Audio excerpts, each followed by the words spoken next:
Hello, everybody. Welcome to the Thunder and Lightning Gaming News Podcast. I'm Thunder. And I'm Lightning. Back from the dead. Back at it again at Krispy Kreme.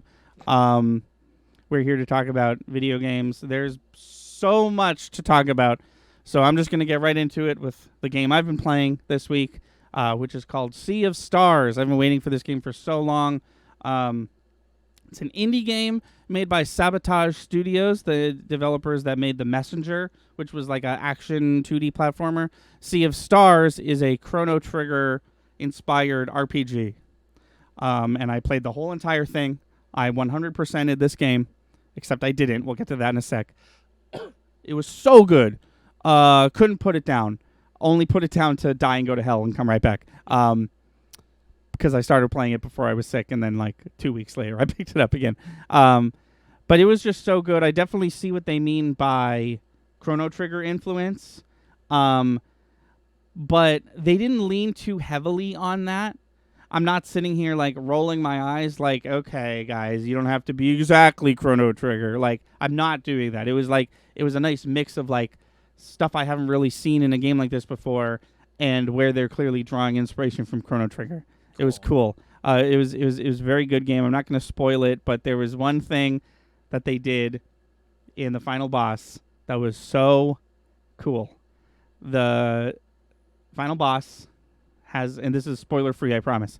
The final boss has an attack, and that attack is a genre change. Oh, shit. That for that one attack, you are no longer playing an RPG. You're playing some other sort of game. Oh. And I was just like, it was crazy. But yeah, the game was really good. It had like a fun, like mini game. Every RPG, basically every RPG has like a playable mini game. In FF10, it's that underwater football thing. But in this game, it's like a little like you have a figurine and they have a figurine. You have to like try to like, I don't know. It was cool. It was even that was like that, which is sometimes like an afterthought. Even that, I was like, this is really fun. And I really appreciated the story, which is an important part of these games, because if your RPG has good mechanics but a bad story, then it can be kind of rough. But this one had a great story with a lot of twists, a lot of cool moments, and it made me really care about the characters. I will agree with what the internet is saying, which is that the ending, the real, true ending of the game, was kind of weak. And it also didn't really like give itself to there being a sequel, which was interesting. But I'm not going to slight the game for that. I am going to cite the game for this. Oh, and the music was excellent. But I am going to cite the game for this, though. The one issue I have with the game, this game was very easy and very fun to 100%. Because once you get a ship to go around the world, you get a map, and then shortly after that you get a parrot, and the way the parrot works is you just click on a place on the map, and the parrot's like, there's still shit to do here. So you go back, and you do, and you go back to the map, you're like, parrot, where do I go next? There's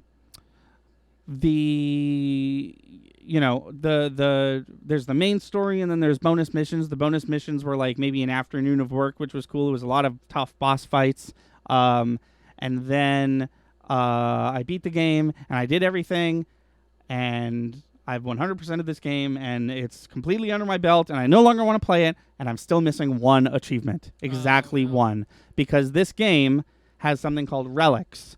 These are like settings that you can turn on and off. And some of these settings are like, you should keep them off, because it's like, this makes it so it's baby mode, and the game's super easy. But some of them are like, that parrot is one of them. It's like, you can use this parrot now.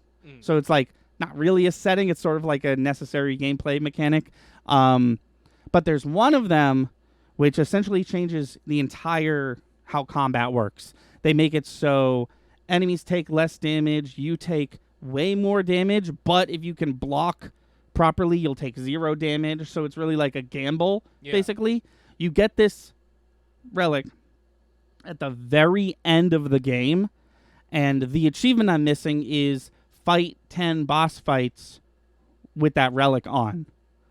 So if I want to get that relic, I will have to dip into New Game Plus. I won't have to complete New Game Plus because it is just fight 10 bosses with that relic on. But 10 bosses is still like, we're talking like I'm a third of the way through the game, and then it's like, well, I got the last achievement. I guess I'll stop. I don't know. It was just very weird. I was like, wouldn't it have been cool if I played the whole game once, and then I had all the achievements, and then I could like uninstall the game and be like, that was a great experience, and I experienced all of it. I don't know. It was just a little like, It's a weird cadence. Like, it was a weird cadence. It was just like, also, one more thing you didn't. and it's not like play it again with this mode. Right. It's play a third of it again. Because that's the other thing. If it was like 6 achievements I was missing, and it was like all these achievements are New Game Plus, that's different. That's a different mood that I'm in. That's a different vibe. This is, I missed one achievement, and I didn't even miss it. I technically didn't miss it. They want you to play the game. They want you to play a third of the game again, which is a weird thing to ask for. I think that it must have been a situation where someone was like, this achievement's going to be complete the game wearing this, and someone was like, that's a little too hard. You played the final boss, right? So they were like, okay, I'll change it so you only have to play some of it. And then it's like, I don't want to do that. Yeah. Like, I'm either going to not play this game again, or I'm going to play it a second time all the way through, and I don't want to play it a second time all the way through, so I guess I'll just keep it installed on my Xbox until I feel like playing it again in a few years. I don't know. It's just a weird, like, one more thing. All right, we know you really like this game, but here's this. I don't know. It was interesting. But the game was really fun. I'm not gonna say like don't play it because of this one thing. It was just a little like, it kind of sucks. But really great game. Really happy for Sabotage that their game is selling so good. Because this is their second game, and everyone seems to love it. And a lot of people are calling it Game of the Year. I wouldn't go that far, but it was very, very good. What have you been playing? So, between recording and school starting, I haven't had time to play a lot of video games, but I will. I may have already talked about this. I don't think it was on this podcast, though. I will bring up the last time I picked up a video game, which was to try and beat Shining Diamond one last time. And Yeah, so I haven't... Explain this to me again. You have to just keep doing the Elite Four over and over again? Yeah. And, well, they're different every time. They get tougher every time. Okay. So, and I'm pretty sure I'm on the last installment of how tough they get. How tough are they? We're talking like levels 80, How 90? tough are you? Yeah, they're up in there. Oh, that's very high. Well, like 70s. I don't know if I've seen a 90, but like 70s to 80s. Yeah. Still, that's... Yeah. So I don't think there's ever been... Sorry to cut you off. No, it's okay. I don't think... Now that I'm thinking about it, I don't think there's ever been a scripted NPC fight that went over 90. I believe it. In like the history of all of it, because it's a little like we were talking about in the last podcast. It's Pokemon. You got to think like this is a game for children, so they don't want to. Yeah, it's just a little too much of it. But I assume at this point your Pokemon are all level 100. So I have 2 at level 100. And here's the deal. So I have 2 at level 100. I go in to do the Elite Four. Once I get the right groove of like, this is a good matchup against this. Once I get that down, it's nothing. I piss through them. I get to Cynthia and destroy the first 5 of her Pokemon. And then I get to Garchomp. And even though I have 2 Pokemon at level 100, pretty fast Pokemon too, Gengar and Alakazam. Yeah. Like, it's not like it's Snorlax or something. Well, correct me if I'm wrong, but it sounds like with those 2 Pokemon you don't have the type advantage, but neither does she. No, it's a pretty neutral fight. Or so I thought. So my issue is he's faster than every Pokemon I have, and he can one-shot pretty much all my Pokemon with Earthquake. Oh, okay. So my question was going to be, what's stopping you from just buying a bunch of max revives? But it sounds like, well, that won't even help because you just revive it and then it gets one shot again. And here's the deal. 2 of my Pokemon are at level 100. I think the lowest level of my Pokemon is like 83. Okay. They're all beefy enough to be where we're at. Yeah.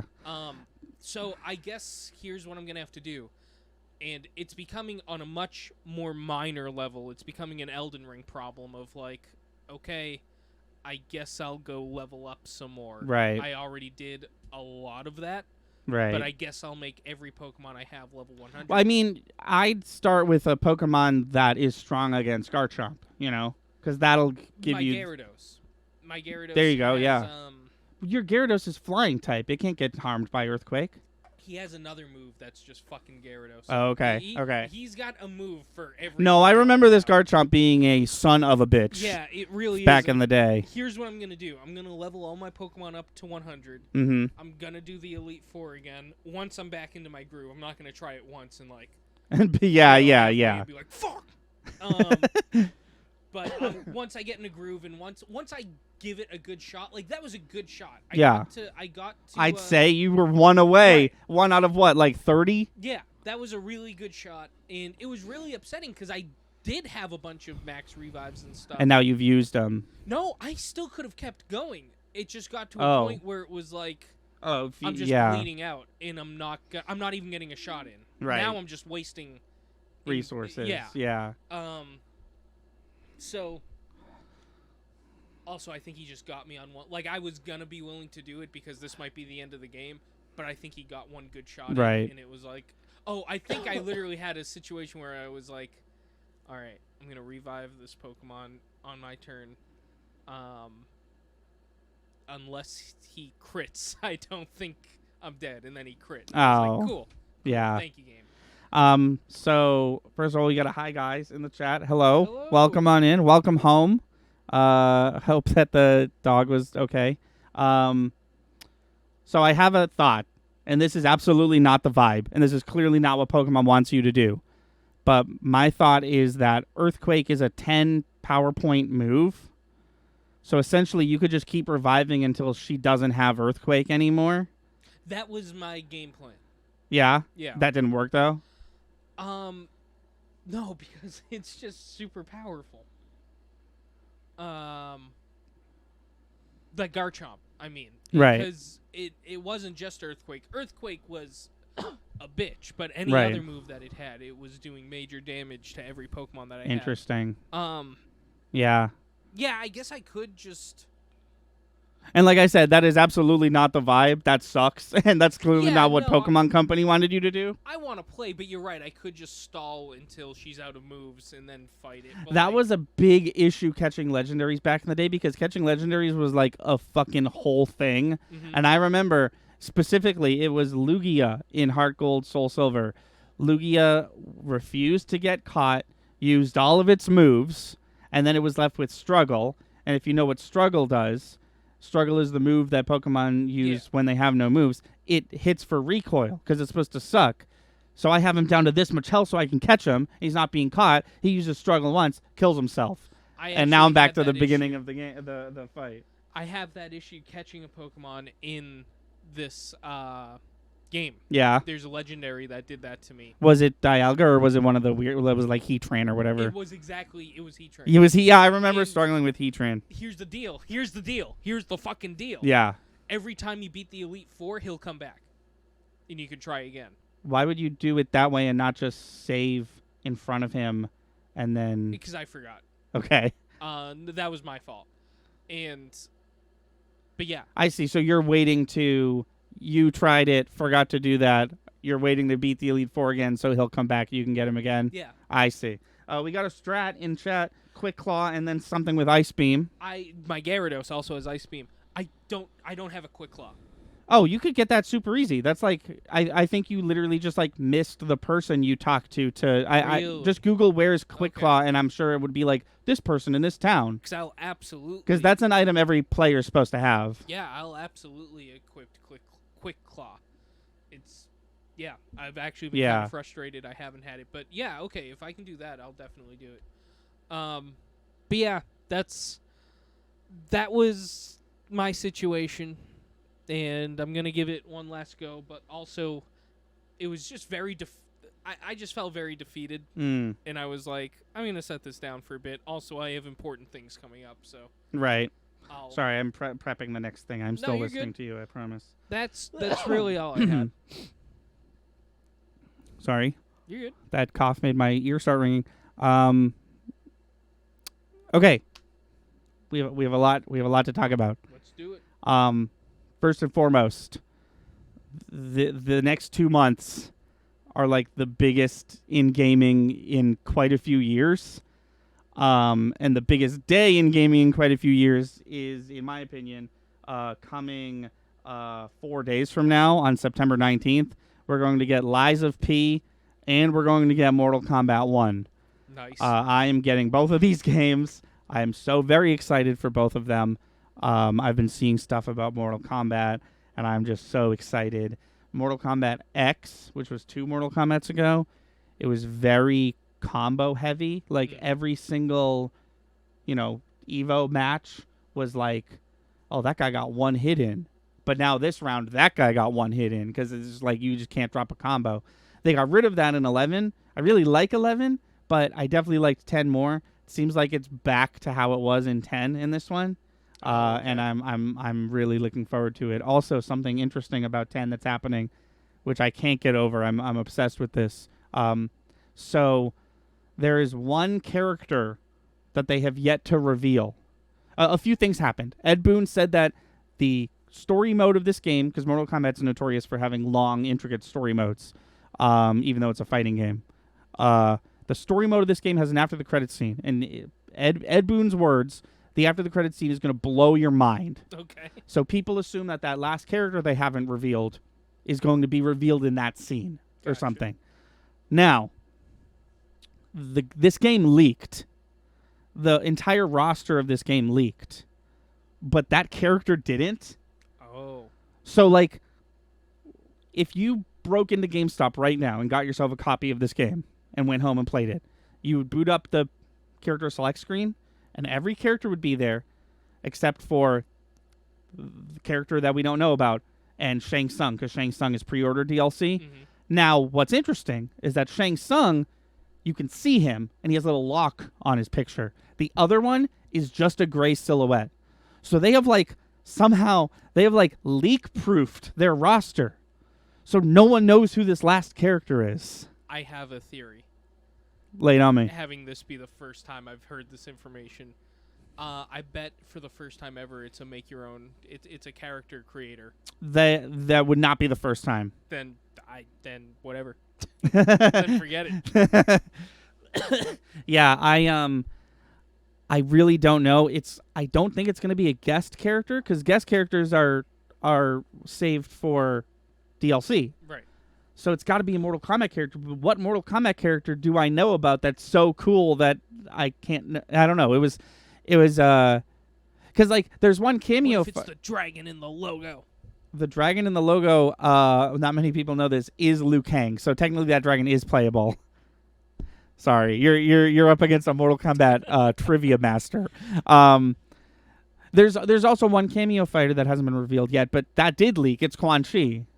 So I don't know. It's very interesting to me. But that's happening September 19th. So excited for that. Yesterday, there was 2 video game presentations. There was a pretty beefy Nintendo Direct, and then there was a pretty lackluster PlayStation State of Play that had one big, huge, exciting announcement. So we're going to do the Nintendo Direct first. Sure. And shout out to, I like to usually give a shout out to the website that has a full list of, the Nintendo did it this time. So shout out to Nintendo for tagging their video. So I'm going to do it the way I always do it. I'm going to read everything. I'm going to stop on the important ones. We've got the Splatoon 3 expansion pack side order DLC, which looks neat. I have not played Splatoon 3. We have Mario vs. Donkey Kong, which is a remake of the classic GBA series. This was like a puzzle game of sorts where you play as Mario and you have to like reach Donkey Kong, and then that's the whole game. It was very interesting. And they're remaking it sort of out of nowhere. Prince of Persia: The Lost Crown, which has been announced. It was just announced for Switch. Horizon Chase 2, some racing game. Super Crazy Rhythm Castle, which is I think it was a Konami-made rhythm Mario Party type game. We have a Spy Family game. They showed another trailer for Super Mario RPG. In Super Mario RPG, there's a secret boss, and it is a boss from Final Fantasy IV because Square Enix made that game. Yeah. And people were wondering if that boss was going to be removed or not. They did not show him in the trailer, but they showed Mario standing in front of the door that you go through to fight him. Okay. So there's something there. It probably won't be Culex from Final Fantasy IV, but we'll see. That made me very, very excited. Another Code Recollection. I've never heard of this. Apparently these were on the DS or something, and they're being remade, and the second one was never released in America. They showed off that Princess Peach game. It's called Princess Peach Showtime, and it looks so cool. Princess Peach is on a stage, and like the stage is like constantly like changing genres, and she adapts. So like there was like a swashbuckling Peach, and then there was like a detective Peach, and like a chef Peach. She just has like a bunch of different outfits, and all the outfits do different things. It looked weird and interesting, and I'm kind of really excited for it. Cool. A new Saga game, Saga Emerald Beyond. They, in their long line of re-releasing old games, but this time they look better and they're on Switch. The first 3 Tomb Raider games are coming to Switch. Nice. On Valentine's Day. Another trailer for Detective Pikachu Returns. Trombone Champ is now on Switch, and you can use motion controls to play it. Something called Battle Crush, something called War Tales, another remake of an old game, Contra. It looks like it says Operation Galaga, but that's not what it says. It's Operation Galuga. But yeah, that's a remake of Contra. We've got Unicorn Overlord,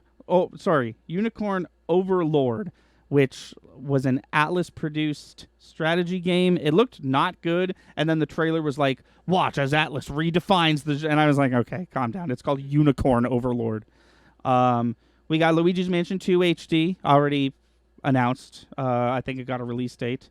Nintendo Museum... Oh, yeah, they talked about a building. They're making a Nintendo museum that you can go to. That's actually pretty neat. That is pretty cool.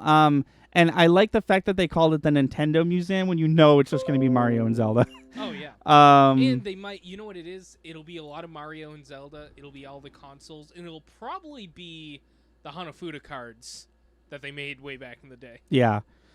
And then they showed off some new amiibos. There's going to be a Zelda and Ganondorf amiibo for Tears of the Kingdom. There's going to be some other ones. I forgot what game it was for. My apologies. And then they showed off Sora, like I talked about earlier. Do you remember Tetris 99 and Pac-Man 99? They're making F-Zero 99. It's actually already out. I think it looks pretty bad. Apparently I'm wrong. Everyone seems to love it. But what am I going to do? 2 new League of Legends games. One based off of Teemo, and one based off of Big Shield guy. Sorry, it's been a while since I played League. A WarioWare game that I absolutely will not be getting because it's all about motion controls. A new Eiyuden Chronicle game, which looked kind of okay. It looked like the whole shtick was like, you're going to have 100 party members. It's literally called Eiyuden Chronicle 100 Heroes. There's Eastwards DLC. We got Wargroove 2. We've got a game called Dave the Diver. They have officially announced the final Mario Kart 8 Deluxe Booster Course Pack, Wave 6. They showed off. They said it's going to be out in winter. They showed off one course. It's Daisy Circuit from the Wii, and they announced the 4 final characters. They are Diddy Kong, Funky Kong, Pauline, and Peachette. Peachette is, of course, Toadette when she wears the crown thing, and she turns into Peachette, and then the internet exploded with pornography about Bowsette, which is a not real character. So that's coming out. And then they announced a new Among Us map in 2023. And then they did it. They did the damn thing. They announced a complete remake of Paper Mario: The Thousand-Year Door.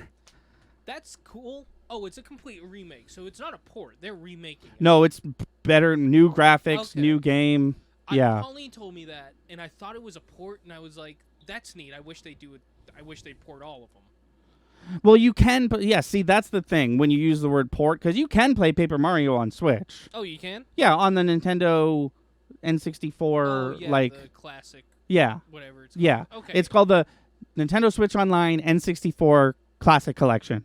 You can play Paper Mario there, but But as far as the GameCube era is concerned, they can't really like. They have a aversion to porting for some reason. They all they want to do is like even companies that aren't Nintendo. Namco just released Baten Kaitos 1 and 2 HD remaster, and it's like something about the GameCube era that they can't just port a GameCube game. Also, if they're gonna port Thousand Year Door, $25 max. But since it's a remake, a complete overhaul, and they didn't show this off, but they always do this, I'm sure there'll be a new game mode that wasn't in the original game. I'm willing to shell out $60 for that. I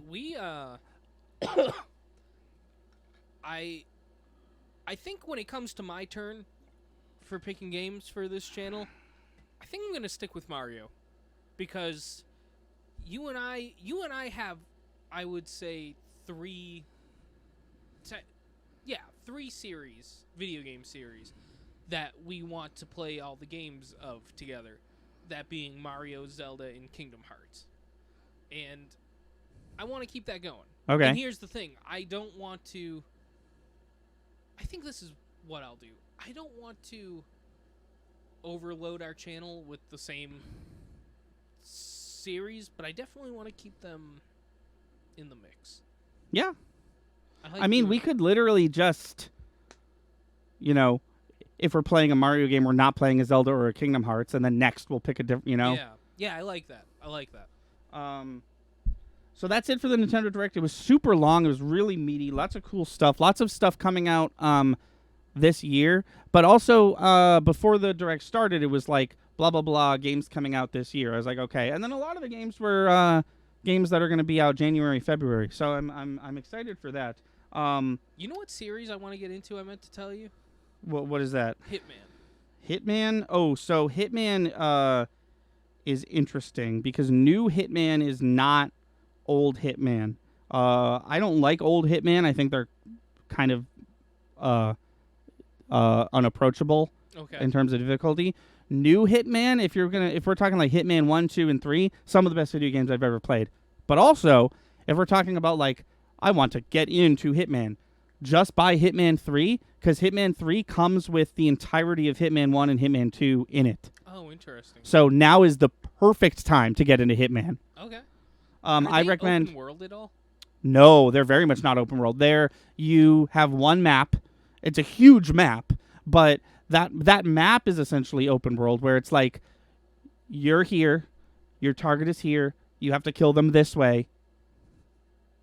Interesting. That's all we have for you. Okay. Go figure it out. And then where the real fun, the real replayability of those games comes in is then once you beat it once, you unlock like here's all this stuff, and it's like kill him this way, kill him this way, kill him this way, but you have to do this first. Instead of killing him, kill these two people, but one's over here and one's over here. You have to do it within a 5-minute. It gets like that, where it's like there's like 18 different ways to kill this guy, and there's a in-game challenge reward for doing every single one of them. So I recommend doing what I did. When you play Hitman, if you really want to I really want to know if I like this or not, play 100% the tutorial, because it's really fun, and when you 100% it really gives you a grasp of like, oh, this is what this game has to offer. But also keep in mind that the tutorial map is probably like an eighth of the size of a normal Hitman map. Yeah. Hitman's really fun. I did not expect you to say that. I love Hitman. Cool. You know what? I'm not even going to look it up. I don't care what they announced at the PlayStation thing. It was just a bunch of bullshit.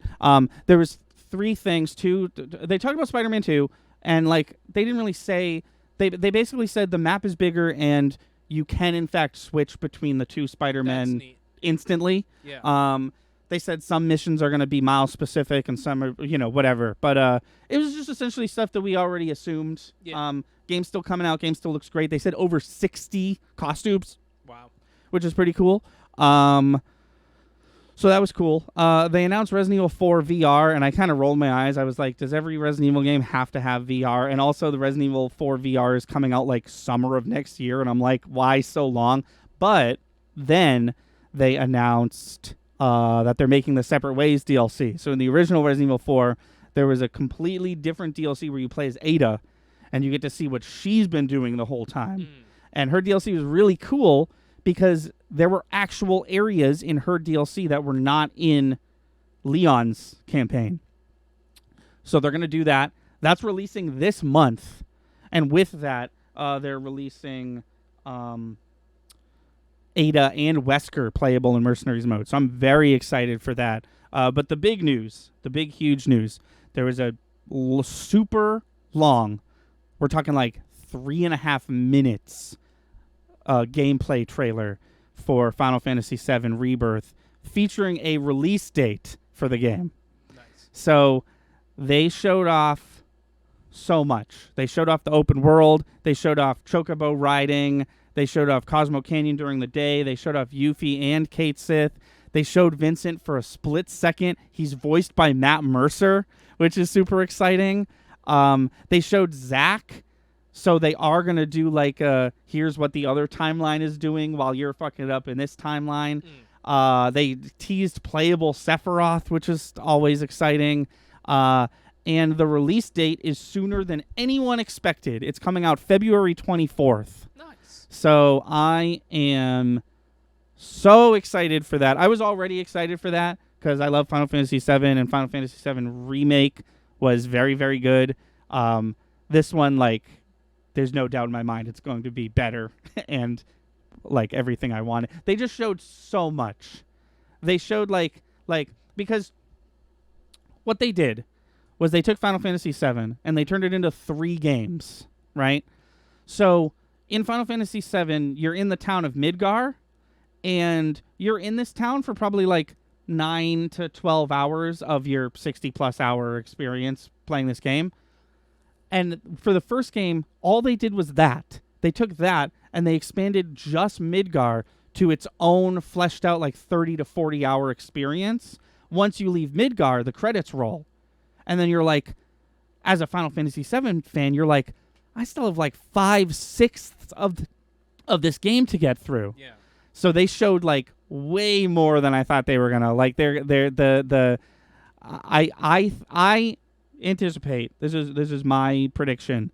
I'm predicting that the third installment of this is going to be yet another like genre change, for lack of a better term. The first one was a tight like action RPG that was like mostly on rails. It was like barely open world. This game is going to be like a fully fleshed out open world Final Fantasy VII, the open world Final Fantasy VII game you've always wanted. And then I bet the third one is going to be like even a little more different again. That's cool. Because I think, based on what I saw in that trailer, I think the third game is going to be essentially just the end of the game. Like, shit's going to hit the fan and then credits are going to happen. And then the next game is going to be like, we got to fucking kill Sephiroth. And then you just go, you know? And then you get all the plot reveal stuff and all that. But like I keep saying, the thing that's the most exciting about these games is what they changed, because it's not one for one. Like, things happen in the story that didn't happen last time. So that's the most exciting part of it. I'm really looking forward to I'm really looking forward to that game, and it looks great. Matt Mercer is just voicing my whole childhood at this point. Yeah, Matt Mercer recently voiced Ganondorf in Tears of the Kingdom. So Matt Mercer is absolutely killing it. Don't care for Critical Role, but I love Matt Mercer. And I love Vincent Valentine. I'm famously a huge Vincent Valentine fan. I love Dirge of Cerberus. That's not a joke. Everyone hates Dirge of Cerberus, but I think it's a really, really good game, and I really like playing it. And I actually met the voice of Vincent Valentine at Comic-Con with Pauline a couple years ago, Steve Bloom. Oh, yeah. So when he emerged out of the coffin, my brain sort of auto-corrected his voice to Steve Bloom's. And then I watched the trailer a few more times. I was like, oh, no, that's Matt Mercer. And then I got on Twitter, and Twitter was like, yeah, it's Matt Mercer. He didn't say it was him, but, like, listen to the voice. It's clearly him. So that was very exciting. I can't stress enough how this PlayStation State of Play was so fucking boring and nothing and terrible. And I was just sitting there, like, slowly dying. And then they showed Ada, and I was like, huh, And then they showed Final Fantasy, and then this woman I've never met before comes on screen and is like, "Our friends at Square Enix have news about Final Fantasy VII," and I was like, "Is it canceled? It's coming out in 2026 now." And she was like, "Watch this 4-minute trailer." And I was like, surely we're not gonna get a release date. Oh no, it's tomorrow. Okay, oh god. I wasn't prepared. I wasn't prepared for this. Yeah, so that was really exciting. It was a nice button to a huge day of video game announcements. Yeah. Because I've been watching, it was cool too because I've been watching a lot of Maximilian on YouTube because he's been doing some Mortal Kombat stuff because he got an early copy. And then all of his Mortal Kombat content came to a abrupt halt when that trailer dropped, so he could do like a 20-minute analysis of that trailer. Because as much as he likes fighting games and is a fighting game channel, he's gone on record saying his favorite game of all time is Final Fantasy VII. Yeah. So he's all about that. So that was cool, watching the thing and then going and watching him do that. So what do you want to do? I want to make a video game. Oh yeah. Oh, I was gonna suggest not doing that, but we could do that. Let's do a quick one. Okay. Sure. How's about this? It's 7:22 right now. Yeah. We've been going for an hour and 45 minutes. At 7:35 on the dot, that is whatever game we have. Okay. This is not a joke. Please remind me how we do this. Oh, we give it to chat. Chat's going to pick a genre. Pick a genre, chat. But don't pick Souls-like because that's the one we did last time. But don't pick Souls-like, chat. And then Chris is going to pick a number 1 to 45. 13. I can't imagine that. Oh. 13 is cool. We have not done 13 yet. We're going to give chat a couple of moments. Someone in chat, first person to shout it out, pick a genre, anyone, any genre except Souls-like because that's the one we did last time. Any genre at all. And the way this there's a way this segment works is when Chris said 13, he was picking an IP from a list of IPs, and once we get a genre, we're going to brainstorm. I'm going for the trash. Nope. Life sim. We're going to... we have... Oh, I'm so sorry. We have puzzle and we have life sim. Puzzle was first, so we're going to go with puzzle. But yes, we're going to take the... Oh, God. Okay. I just realized what we have to do. We're going to take whatever Chris randomly picked. We have 11 minutes. We're going to make a puzzle game out of it. Oh, that should be plenty of time to make a puzzle game based off The Nightmare on Elm Street. Here's what I did for 13, and I don't know if I did this on purpose because it's 13, but I put Friday the 13th / Nightmare on Elm Street. So I think my idea with that was we could pick or we could just do both of them in one game. Okay. Depending on what kind of puzzle game we make, we may have to do both. Yeah. So, what would you classify as a puzzle game? So I'm glad that's where we're starting because there's obviously when you say puzzle game, the mind goes to Tetris and Puyo Pop and Puzzle League and all those things, right? Yoshi's Cookies, I don't necessarily think that the IP we picked fits with those. No. But there's also games like Portal are puzzle games, Tomb Raider, when you're not fighting, it's technically a puzzle game. Legend of Zelda.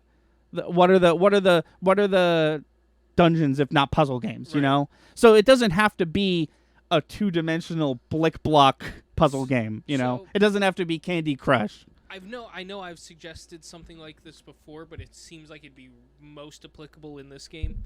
Why not Aliens, the video game skin of Nightmare on Elm Street? Well, I wouldn't call... You're talking about Alien Isolation? Yeah. I wouldn't call that a puzzle game. No. I'd call that a really terrible stealth horror game. But there are puzzles in it. Right. No, of course. But I think if we're going to say this is a Friday the 13th puzzle game, we'll have to I think you're on the right page. I think we're definitely going to... Because I think that a very easy way to do this would be it's Dr. Robotnik's Mean Bean Machine, except you play as Freddy and the puzzles you're doing are killing people or some shit like that. And you just go up a tower and then you start over and then you question why you bought the game in the first place. Or we could take the puzzle game genre and incorporate. So here's what I'm thinking. Yeah. Have you ever played Mario does this a lot. Have you ever played one of the Mario games where sometimes Mario games will have a challenge mode, and the challenge will be like, do this level. Now that you've done this level, do it again, but it's going to be harder. And the reason it's going to be harder is because 1.5 seconds after you start moving, a shadow version of Mario is going to start following you. Not that intensely, but I'm thinking something like that, where it's like you're doing a Legend of Zelda dungeon style, like escape the room puzzle, like a one-screen lateral, maybe even like a Link to the Past style, like escape the room puzzle, right? Or what was that game?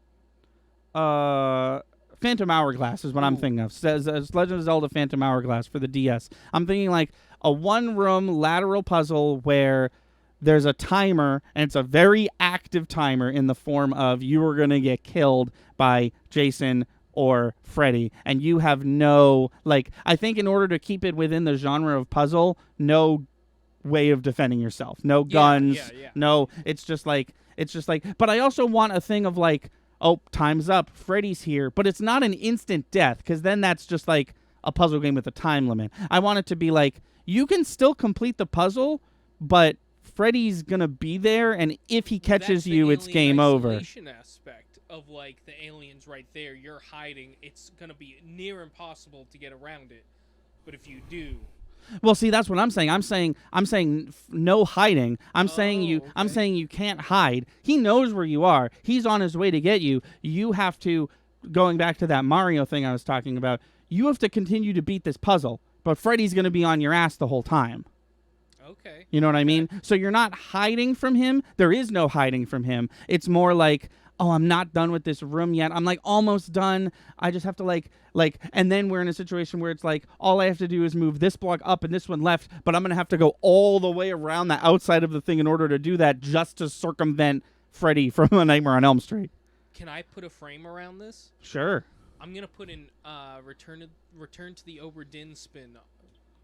Return to the Oberdin spin on this game. What if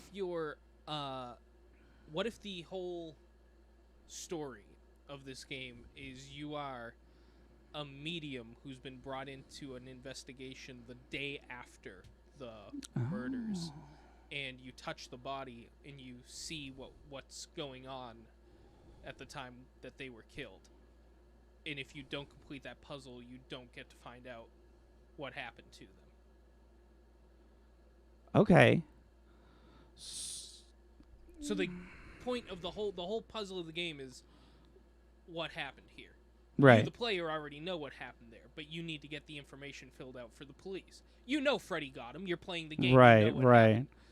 But I think every time you complete a room, I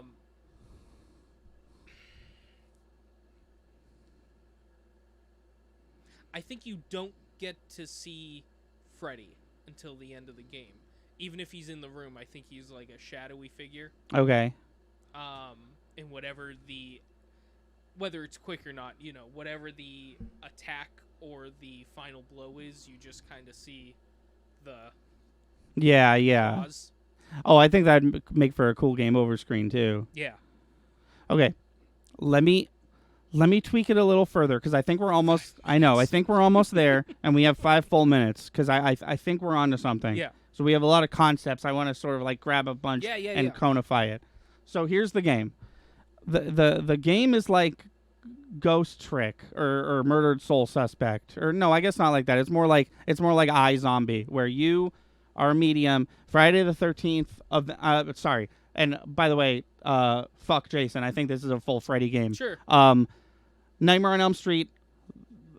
The Freddy's Dead, the 6th one, just happened yesterday, and you have to. Doesn't have to be that. But Nightmare on Elm Street event happened yesterday. You come in. You're like a a medium sensitive crime scene investigator. So you enter a house, you do a very minimal amount of like Resident Evil style, like click on a thing. Oh, it looks like the painting's been. Click on the thing. Oh, and it looks. there's some potential for jump scares there with the bodies. Yeah, yeah. You know. But then that segment is going to be quick, and it's going to end with you touching the body and entering like puzzle mode, level mode. So I'm thinking rather than like Legend of Zelda style dungeon puzzles, now I'm thinking more along the lines of like Phoenix Wright, Professor Layton style like lateral thinking puzzles, where it's like maybe it's like a test or a quiz or something, but it's all related to this happening, right? And I think the way it works is we still have a timer. We have like a Freddy timer. And once that timer runs out, and this game has to take place in like a physical place, I think, Well, because... Hear me out. If we're following multiple bodies, we've now opened ourselves to the whole house. Whenever you do a level, that's a whole life. So I think the idea is escaping the house. However you do that, you're just trying to get out. Or you're in like this person died in their bed because that's what Freddy does. Right. Some people died in the physical world, some people died in the dream world. I think in the dream world Ooh. we can get really crazy. Ooh, okay. So the whole game is one house. It's a huge house. Yeah. The whole game is one house. Each dead body is a collection of levels. You have to do those levels, and I think once you like this is Drew. This is Drew's body, right? Mm-hmm. You beat all of Drew's levels, and you get a single clue, like a big, a surefire, like this is a clue, right? Mm-hmm. Then you go to the next room, you do the same exact thing, repeat until you find the room that has the thing in it. Haven't watched Friday Nightmare on Elm Street in a while.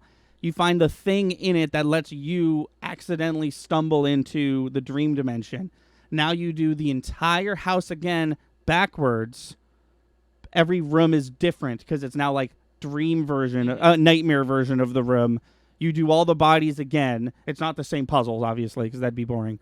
And then every individual puzzle, you have a timer. If you don't do it quick enough, Freddy's going to, as we described earlier, know where you are and go find you. And there's no hiding from him. You just have to try and beat this puzzle while being pursued by a Shadow Mario-style Freddy who's coming for you. Maybe he's coming in slow pursuit, but not slow. And then maybe once we get to the dream, he gets faster because we're getting the game harder. I got the title. Yes, please. Mystery on Elm Street. Mystery on Elm Street is good because it's just Nightmare on Elm Street, but you take Nightmare and you replace it with Mystery. So I like it. And scene. I'm proud of that. We gave ourselves 11 minutes, and I think we made an interesting game. Now I'm going to Mystery on I'd play that. Street. And I think it's... I'd play it too, because it's like not... I think it's like we're going to get the... Even though it's not really a horror game, we're going to get the horror fans, but we're also going to get the puzzle fans. Yeah. Like, I feel like... It can be scary. We can have jump scares in this game. I don't think we need Now we're talking about the game again. I don't think we need jump scares because I think the intensity of like, oh god, I gotta get this puzzle done or I'm gonna die, is gonna be enough to like emulate the feeling of the alien following you. You know what I mean? Like that whole that feeling you feel when you're like, I'm in a locker and this shitty game is just the alien's just gonna attack my dick at any moment because this game is programmed poorly and the alien knows where I am at all times because I breathed wrong. That sense of tension is going to be carried over to the I gotta fucking figure out this puzzle. I'm almost there. The timer's about to go off. So I think like the occasional jump scare, but I don't think the game has to be like. I say we market this as a puzzle game first and a horror game second. Mystery on Elm Street. By the way, we can't talk about it anymore. We're officially out of time. And then Nightmare. Sorry, I'm just for our records. Yeah. On Elm Street. And then puzzle. Okay. All right. Oh my god. Remember cat lateral damage, but it's a first-person shooter? Anyways, Sorry, that's the one that I noticed before I clicked away from that page. That was a stream. Thank you so much for being here.